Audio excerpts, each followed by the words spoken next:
Kudos, by the way, to my tech host, who has suffered greatly in the last 45 minutes, but pulled it together and has actually put us back on track because he focused on the task at hand. So with us now, we're going to talk about 2015. 2015, actually, and I'm going to say this about every year, it was like a fantastic year. Like, they're all fantastic years. This was the best year for Brickade Boys. So joining us, Bill is still with us, and Sharon is still with us. Klute, actually, we're going to talk to Klute a little bit about his book that came out this year. And then joining us is Louise Robertson. Right? Lou, you there?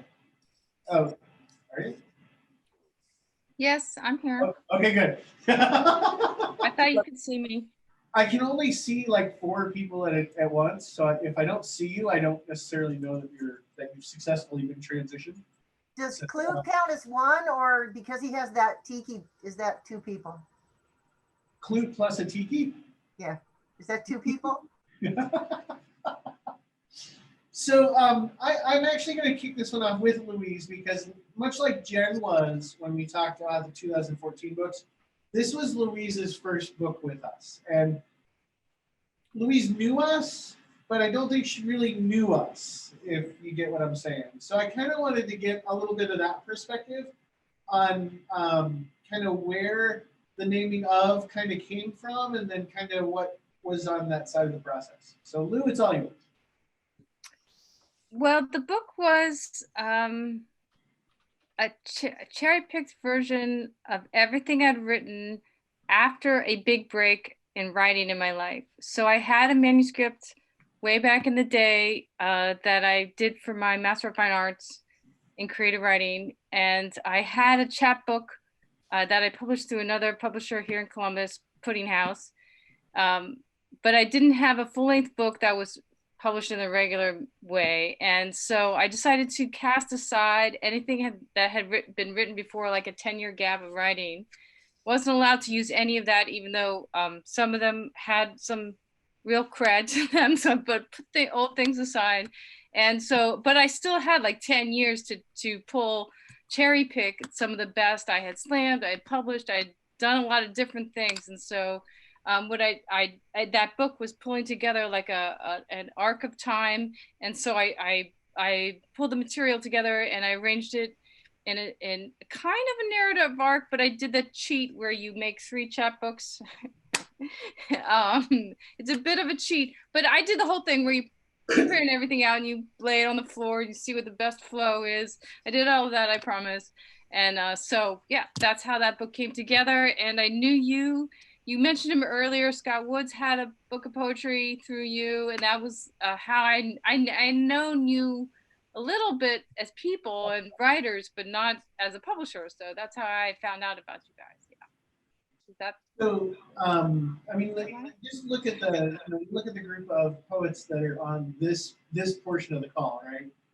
These are I would argue 3 of the best writers that are writing today. And I mean, Klute, we put out a book called Plutocrafa. And I mean, that's like some really super hyper intelligent analysis of culture and where we are and what we're doing. And talk about that a little bit. Well, in a certain sense, I consider myself a failure because I wrote kind of poetry that I wanted to warn people about. Kind of using, I think the quote is attributed, I think, to George Bernard Shaw. If you want to tell people the truth, you better make them laugh, otherwise they'll kill you. And I wanted to make people laugh and tell them the truth about what I saw, which has a perfect example is the poem NASCAR Uber Alice. I did an experiment before COVID-19 started at the Sedona Slam. And I basically just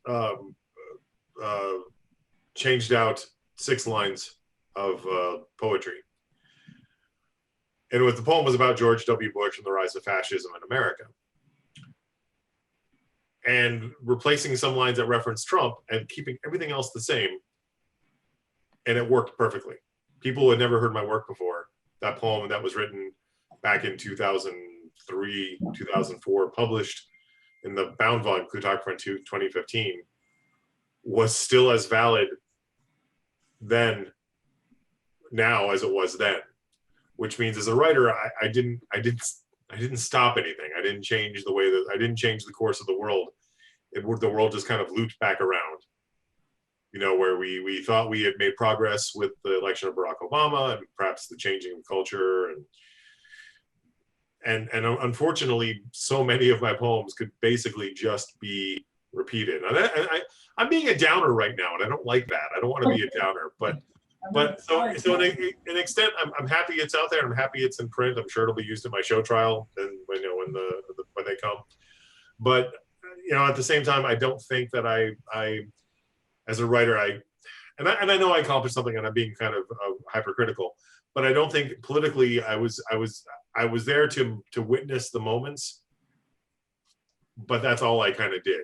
I didn't actually change anything. Not that I expected, you know, it to change much, but you know, I was hoping I changed 6 lines in a poem, and it's still like I actually did it in the South Northwest during one of their competitions, the Bigfoot Regional Poetry Slam.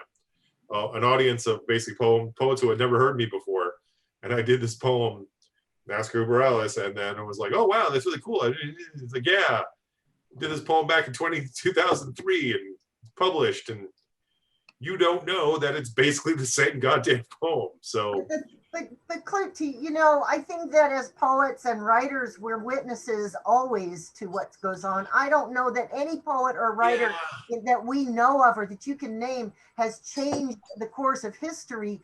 It's, you know, it's not the type of, yes, we'd love for it to be persuasive writing, but typically it's not. It's a commentary. No. And that Sharon, you're absolutely right. I mean, that's the thing. We are there as witnesses. We are there to document the times. So I agree with you. Yes, but at the same time, one wants to be the next Gil Scott-Heron. One wants to be, you know, and I'm sorry, that's just the name that's popping up because I watched Lovecraft Country the other night. But you know, the revolution will not be televised. That is a poem that captures a moment, and to a certain extent, and to your point, Sharon, and I'm motioning to Sharon because she's in the panel next to me. I don't know if that's for everyone else, but to a certain extent, I think that poem, if not changed the world, I think gave the world a voice to say, hey, this shit's fucked up. Pardon, I forgot. Where did we land on swearing? Because I did it. But sailors, we landed on sailors. It's all good. So to a certain extent, maybe it didn't change the world, but it gave the world a voice, and we can point to the revolution will not be televised and say, hey, you can't pull one over on us. And some of the poems in Klutocrafa, I mean, some of them are just fun. Some of them are just like wacky, you know, whackety schmackety do. But another portion of it, I think, were poems that was like, hey, listen the fuck up to what's going on. Let's not go down this road. And America, by and large, said, hey, I'm super nostalgic for 2003 when we attack people, cult of personality shit. And that's the thing. People don't know. People do not know how much of a cult of personality there was built up around George W. Bush. So to an extent that it wasn't around for like Obama.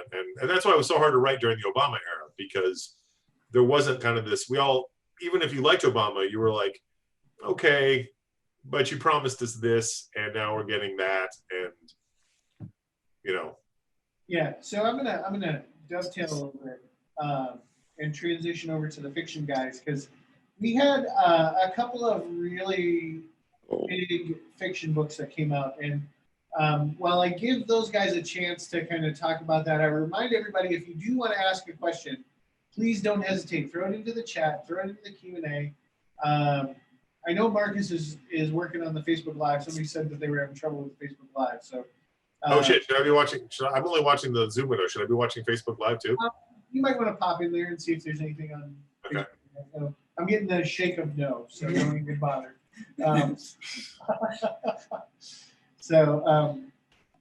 Oh, I've got a note waiting for me apparently. But let me kind of pivot because a couple of big fiction books did come out in 2015. That being Matriarch's Demise, which was the second book in the Healers trilogy, and then we capped off the Ascension, which is Joe's trilogy.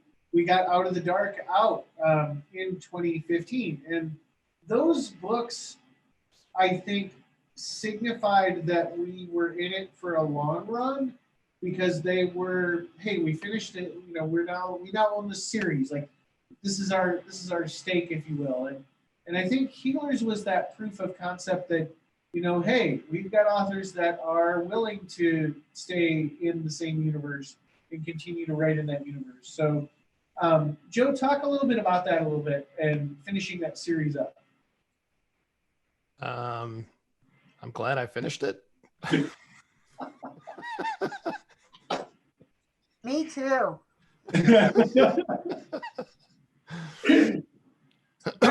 But talk a little bit about, because it had been a while. This was like a new book. This wasn't one that you had written that we republished. This was one where, hey, you wrote it knowing it was going to be the third book in the series. Right. I don't know. More specific question, maybe. A man of many words. I'm just going to say. So, but talk about what it's like to close it out. All right. So let me ask you this way: what's it like when you're going to close out that series and you know that you're closing it out? It was kind of difficult actually because I didn't want to leave any unanswered questions, but I wanted to also cap it off, you know, with a satisfying ending, and then also leave a little bit open for me to segue into possible serials. So I left it in a way that I could follow up with like a next generation kind of thing. But entirely new entity. Huh? Almost like a new series, separate series. Yeah. I purposely did that because I think I do want to go back and, you know, pick up the story maybe like 10 years later with the children of all the main characters from the trilogy. Very good. And so, Sharon, talk a little bit about Matriarchs, because this was the book that everybody had been waiting for, that over the 3 previous years had bought Healers and were like, when's that book coming out? I mean, you know, we would go to Tucson, we would go to, you know, wherever we were going, Phoenix Comic-Con, and everybody would be like, where is that second book? Yeah, it was a challenge for me to write because I had left enough threads open in the Healer's Legacy. I'd written it so that it could be a standalone. If you just wanted it as a standalone, it could be a standalone. But when people loved it so much, I felt like, oh, well, let's do this thing, right? And writing the Matriarch's Device was a challenge for me because I wasn't sure where I was headed at that point. I hadn't planned it out, and I ended up kind of writing myself into a corner in that book. And also it became look, Scott Woods is on. It became a bit of a second act book. And I was a little worried about the reception it would get as a second act book because trilogies being with the R. I mean, there is a full arc to that story, but where I left the characters was not where I knew people wanted them to be. And I was really worried there was going to be backlash over that. And I was really grateful that while people were not satisfied about where the things ended up, they weren't at least angry about it. There wasn't the backlash that I had feared. So it was gratifying that people appreciated being on that journey and going further on that journey and being okay to wait again for another book for the rest of the journey. Well, in the tradition of Alice in Wonderland, it is now time for everybody to rotate seats. So while Jen gives something away, I will say 2015 also, I think that's the year that Lou, you came down and spent time with us in Tucson, right? We need to do that again. We need to get you back because that was so much fun that weekend. Yeah, the book came out in December of 15, so I think it was 16 that I did that, but definitely at least every 5 years, pandemic, when pandemic is over. Yeah. All right, so Jen, I'm going to let you give something Hooray! while my trusty sidekick rotates everybody through.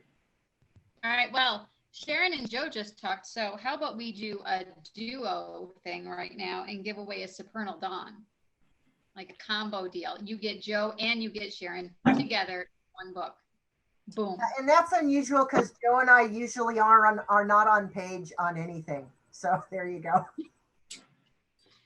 Don't you have This some is more the coffee time. mugs and stuff you can give away? And we're going to give this to, I'm going to pick Jocelyn Simone. Jocelyn. Madam- Jocelyn, the combo. Congratulations, Jocelyn. So everybody, if you want to RSVP and still get into, if you want to RSVP and still get in, you still can RSVP. Go to brickcavemedia.com. You can find the event, and in the event is the link to the Zoom registration. And it will still let you register and get the link to jump on the live Zoom. So you can still be a part of the event that is happening. And man, we are like, time is flying. And I just feel like we're blowing through everybody. I feel like we need to give everybody more time. So make sure everybody hangs out, because I'd love to just open it up and let everybody, all the panelists, kind of chat when we get there. But right now, I'm turning the page, and we're going to kind of combine 2016 and 2017 together. And I'm kind of cheating. This is where I have to admit that I'm kind of cheating, because I wanted more time with Scott. So I actually moved one of his books to another year so that I could get more time with him on the panel. That's how that works. Hi, Scott. Hello. So we're talking about the books that came out 2016 and 17. And 16 and 17 had, it was one of those years where we introduced a new author who couldn't be with us today, Colette Black. But we also released some very interesting works. So we did our first anthology, which was the Future Words anthology, which had Sharon and Scott and Colette and me, and I want to say there was a fifth. I don't have it in front of me, so and Joe. That's right. Was Joe? Well, you can come on. Thanks for the hints there, Sharon. But Scott, I want to give you a chance to kind of talk for a minute, because you are a big part of this story over these last 10 years. And between We Over Here Now and then Urban Contemporary History Month, which came out, and I think you should tell the story about how you conceived that as kind of a surprise gift, if you will. Those are important books, and I want to give you some time to talk about it. Sure. Well, thank you for having me. I apologize for my tardiness. So the first book, We Over Here Now, at the time that I was doing that, I had tried to do a book through a couple of other avenues, and it just wasn't working out. And so Bob reached out to me and was like, yo, you want to do a book? And I was like, sure. And once I finally got that all together and got the book together, I thought it would be really cool to Beyonce drop it, right? So just to not tell people a book was coming at all, and just go on social media and be like, yo, my book is out, boom. And I think Beyonce had just done it like the year before, several months before, something like that. And so I really appreciate that Bob was willing to do that. I know that that's extremely non-traditional. And Bob was very much like, no, we have to market and da-da-da. But he was really willing to do it with this book. And so I really tried to honor that by not doing that again, right? It was a great experiment. It worked out. People still talk about the fact that Beyonce dropped. But, I tend to, kind of view each book having a different mission. Not just as as a book and what's in the book, but as a product, right? I wanted to do different things with its audiences, with the marketplace, as an item in your hand. And so I'm always kind of playing with and experimenting with those things. And so that's pretty much how the first book happened. Yeah. So it's funny because the thing that I know when I talk to people about Urban Contemporary History Month and events, you know, I always guarantee them their money back. Like I just tell them, you know, you're gonna buy this book, you're gonna love it. Otherwise, I'll be here next year and you'll get your money back. Don't even worry about it. Then we're just gonna love this book. But then what gets them is that, you know, it's a choose your own adventure, right? And they're like, what? It's a choose your own adventure. Like, what? And then I show them the first page and that's it. It's done. Like, you got them. And I love that creative thought in the building piece because I think that it shows that there's still room for growth in publishing as a medium when you're not afraid to play with that, you know? And I think that's why I was excited about Urban Contemporary History Month, because I was like, this book both says something and it says it in a new way. And that's exciting. So I really am proud of that book. Like, I love the bejesus out of that book. But Yeah, we me also too. had we had Sharon we had Sharon come out with a totally new sort of genre for you this year. When you did Collars and Curses. So talk a little bit about that change of direction. So Collars is something that I had been working on, and the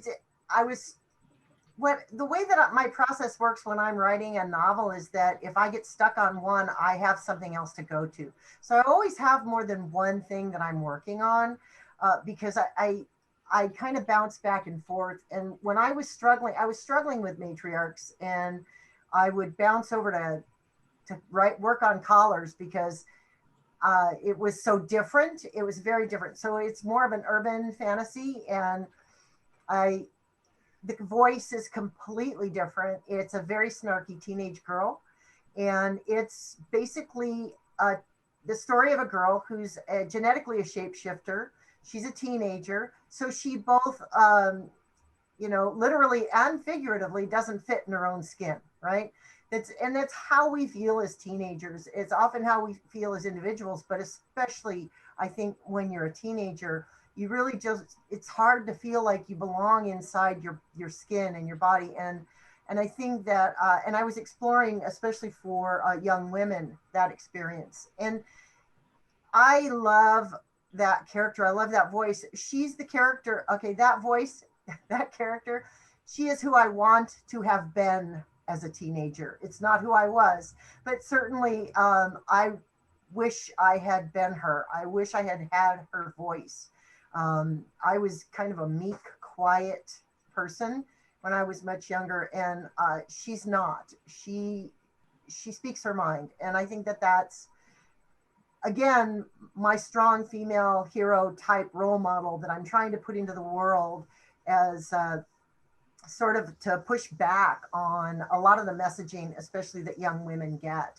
And so I really enjoyed writing that, and I want to go back. I'm working on a sequel now to revisit that world because I really, really enjoyed Marissa's world so much.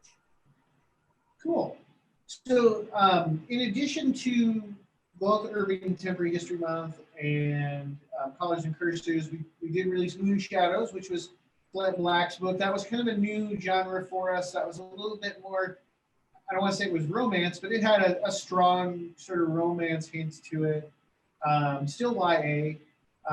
So that I remember that all three of those books came out the weekend of Phoenix Comic Con that year. So Jenn and I were super busy that weekend because we were getting copies, and we were waiting for copies of the books to show up so that we could bring them. Klute, do you remember that? Oh yeah. No, I mean, I remember exactly what was going on. I mean, it was just such a fun, but an absolutely stressful time when it came to doing this kind of stuff. And, that was actually of those first probably 6 or 7 years, I think that was the best year that we've had up to that point. Yeah. Looks like there is a Q&A. I Yeah, don't know if you. I was about to jump in on that. Okay. It says, Christy White of Arizona asks, who in this panel is working full-time as a writer? And if not, what do you do to financially support your writing habit? So is anyone working exclusively as a writer? I know Well, I'm for not. yeah. Well, I know that I'm not working full-time as a writer, as a fiction writer, but I am working technically full-time as a writer or in the writing world because I'm a technical writer by day and I'm a fiction writer by night. And then on my side gig is book coaching. So now I'm actually coaching other people on how to get their books out into the world and get them polished up so that they can submit them to editors and agents. And so I'm all my hands, all my fingers are in the writing world. It's just different aspects of writing. Sky? I'm close. I have regular writing gigs in a couple of journalism fields, but they're not really journalism. They let me write whatever I want. Go figure. So, and that's actually going to ramp up next year. My goal has been, long-term goal has been to write myself out of my career as a librarian. And I've got that down to part-time work. And so I'm very close to getting that down to no time work, right? So ask me in about 6 months. Good deal. And I know, Jen, you're a teacher full-time. Yes, And, I am. Yeah, and I write, and I'm working on blogging and writing and trying to develop that but I've gotten a lot more tech skills this year than I ever hoped to develop as a teacher during the pandemic. So Oh, I bet. lots and lots of webinars. It's a great thing about the internet. What about you, Mr. Q&A Guardian? Me? Yeah, you. Yeah, I'm no, fuck no, I can't make money with my writing. But I've been doing, I work as COVID-19 has actually made an interesting year of this. So I was actually going to attempt to just write for a couple months. And then I saw my bank account going, I'm like, I gotta go back into the workforce. Yeah, I lost my job with Oracle after 24 years. Got a temp job and then started a new job doing more tech work. I'm a service dispatcher. It's my official title right now. But I also got my thing as a dive master, and so yeah, I still write, still host slams. Got to host a slam during COVID-19, which is pretty weird and cool. Yeah, we'll have to ask Bill about it. He was a participant in that slam. Bill was a participant in that. Did well.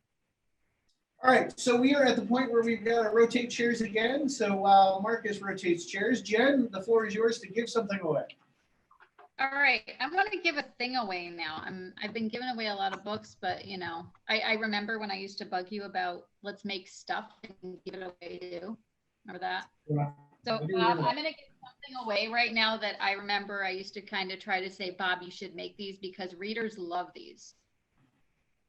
A mug. Sharon's laughing because she remembers that I used to say, Bob, we should make mugs because readers drink tea and coffee while they're reading. Like that's a thing. So let's give, I'm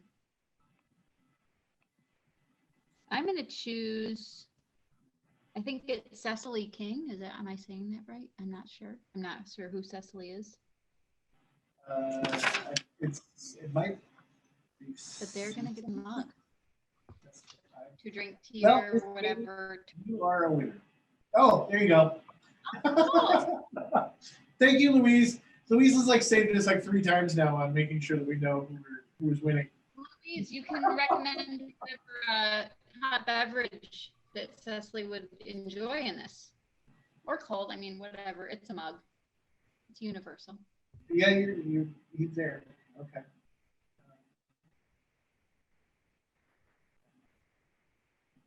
All right, so it looks like we've got our peeps rotated around, and we are ready for the 7:15 chat.